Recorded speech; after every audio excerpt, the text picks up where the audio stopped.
ಯುಗಾದಿಗೆ ಬಾಯಲ್ಲಿ ಕರಗುವ ಮೃದುವಾದ ಬೇಳೆ ಒಬ್ಬಟ್ಟು.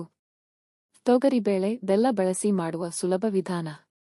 ಹರಿದು ಹೋಗದಂತೆ ಹೋಳಿಗೆ ತಟ್ಟಲು ಇಲ್ಲಿದೆ ಸಿಂಪಲ್ ಟ್ರಿಕ್ಸ್. ಯುಗಾದಿ ಹಬ್ಬ ಬಂತು ಅಂದ್ರೆ ಸಾಕು, ಮನೆಯಲ್ಲಿ ಘಮಘಮಿಸುವ ಒಬ್ಬಟ್ಟಿನ ವಾಸನೆ ಬರಲೇಬೇಕು ಅಲ್ವಾ?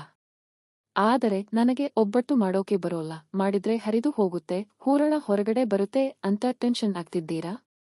ಚಿಂತೆ ಬಿಡಿ. ಈ ಬಾರಿ ಯುಗಾದಿಗೆ ನಿಮ್ಮ ಕೈಯಾರೆ ಬಾಯಲ್ಲಿ ಇಟ್ಟರೆ ಕರಗುವಷ್ಟು ಮೃದುವಾದ ಬೇಳೆ ಒಬ್ಬಟ್ಟನ್ನು ನೀವೇ ಮಾಡಬಹುದು. ಹೌದು, ಯಾವುದೇ ಗೊಂದಲವಿಲ್ಲದೆ ಅತಿ ಸುಲಭವಾಗಿ ರುಚಿಯಾದ ಹೋಳಿಗೆ ಮಾಡುವ ವಿಧಾನವನ್ನು ನಾವಿಂದು ಹೇಳಿಕೊಡುತ್ತಿದ್ದೇವೆ. ಹೂರಣ ಮತ್ತು ಕಣಕ ಹಿಟ್ಟು ತಯಾರಿಸುವ ವಿಧಾನ. ಒಬ್ಬಟ್ಟು ಮೃದುವಾಗಿ ಬರಲು ಕಣಕ ಮೈದಾ ಹಿಟ್ಟು ಕಲಸುವುದು ಬಹಳ ಮುಖ್ಯ. ಮೈದಾ ಹಿಟ್ಟು, ಚಿರೋಟಿ ರವೆ, ಚಿಟಿಕೆ ಉಪ್ಪು, ಅರಿಶಿನ ಮತ್ತು ತುಪ್ಪ ಹಾಕಿ ಚಪಾತಿ ಹಿಟ್ಟಿಗಿಂತಲೂ ಮೃದುವಾಗಿ ಕಲಸಿಕೊಳ್ಳಿ. ನಂತರ ಇದಕ್ಕೆ ಅರ್ಧ ಕಪ್ ಎಣ್ಣೆ ಹಾಕಿ ಚೆನ್ನಾಗಿ ನಾದಿ 30 ನಿಮಿಷ ನೆನೆಯಲು ಬಿಡಿ. ಮತ್ತೊಂದೆಡೆ ತೊಗರಿಬೇಳೆಗೆ ಚಿಟಿಕೆ ಅರಿಶಿನ ಮತ್ತು 1 ಚಮಚ ಎಣ್ಣೆ ಹಾಕಿ ಬೇಯಿಸಿಕೊಳ್ಳಿ. ಬೇಳೆ ತುಂಬಾ ನುಣ್ಣಗಾಗಬಾರದು. ಸ್ವಲ್ಪ ಗಟ್ಟಿಯಿರುವಾಗಲೇ ಪುಡಿ ಮಾಡಿದ ಬೆಲ್ಲ, ತೆಂಗಿನಕಾಯಿ ತುರಿ ಮತ್ತು ಏಲಕ್ಕಿ ಪುಡಿ ಸೇರಿಸಿ ಮಿಕ್ಸ್ ಮಾಡಿ. ಇದು ತಣ್ಣಗಾದ ಮೇಲೆ ನೀರು ಸೇರಿಸದೆ ನುಣ್ಣಗೆ ರುಬ್ಬಿಕೊಂಡು ಸಣ್ಣ ಉಂಡೆಗಳಾಗಿ ಮಾಡಿಟ್ಟುಕೊಳ್ಳಿ. ಸಾಮಗ್ರಿ ಪ್ರಮಾಣ: ತೊಗರಿಬೇಳೆ ಬೆಲ್ಲ ತಲಾ 1 ಡಿವಿಷನ್ 2 ಕೆಜಿ, ಮೈದಾ ಹಿಟ್ಟು 2 ಬಟ್ಟಲು, ಚಿರೋಟಿ ರವೆ 1/4 ಕಪ್, ತೆಂಗಿನಕಾಯಿ ತುರಿ 1 ಬಟ್ಟಲು, ಎಣ್ಣೆ ತುಪ್ಪ 1 ಕಪ್. 2 ಚಮಚ ನೆನೆಸಿದ ಮೈದಾ ಕಣಕವನ್ನು ತೆಗೆದುಕೊಂಡು ತಟ್ಟಿ ಅದರ ಮಧ್ಯೆ ಹೂರಣದ ಉಂಡೆಯನ್ನಿಟ್ಟು ಮುಚ್ಚಿ.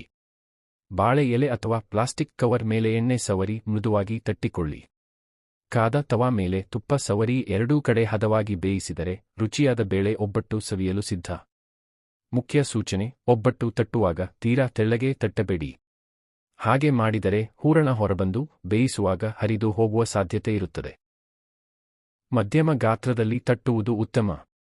ಮೃದುವಾದ ಒಬ್ಬಟ್ಟಿಗೆ ಸೀಕ್ರೆಟ್ ಟಿಪ್: ಹೂರಣಕ್ಕಾಗಿ ಬೇಳೆಯನ್ನು ಬೇಯಿಸುವಾಗ 1 ಚಮಚ ಎಣ್ಣೆ ಸೇರಿಸಿದರೆ ಬೇಳೆ ಬೇಗ ಮತ್ತು ಮೃದುವಾಗಿ ಬೇಯುತ್ತದೆ. ಹಾಗೆಯೇ ಹೂರಣ ರುಬ್ಬುವಾಗ 1 ಹನಿ ನೀರು ಕೂಡ ಸೇರಿಸಬೇಡಿ. ಬೆಲ್ಲದ ತೇವಾಂಶವೇ ಸಾಕು. ನೀರು ಸೇರಿಸದಿದ್ದರೆ ಒಬ್ಬಟ್ಟು ಹಲವು ದಿನಗಳವರೆಗೆ ಕೆಡುವುದಿಲ್ಲ ಮತ್ತು ರುಚಿಯಾಗಿರುತ್ತದೆ. ಫ್ಯಾಪ್ಸ್: 1. ಕಣಕ ಹಿಟ್ಟು ಕಲಸಿದ ತಕ್ಷಣ ಒಬ್ಬಟ್ಟು ಮಾಡಬಹುದಾ?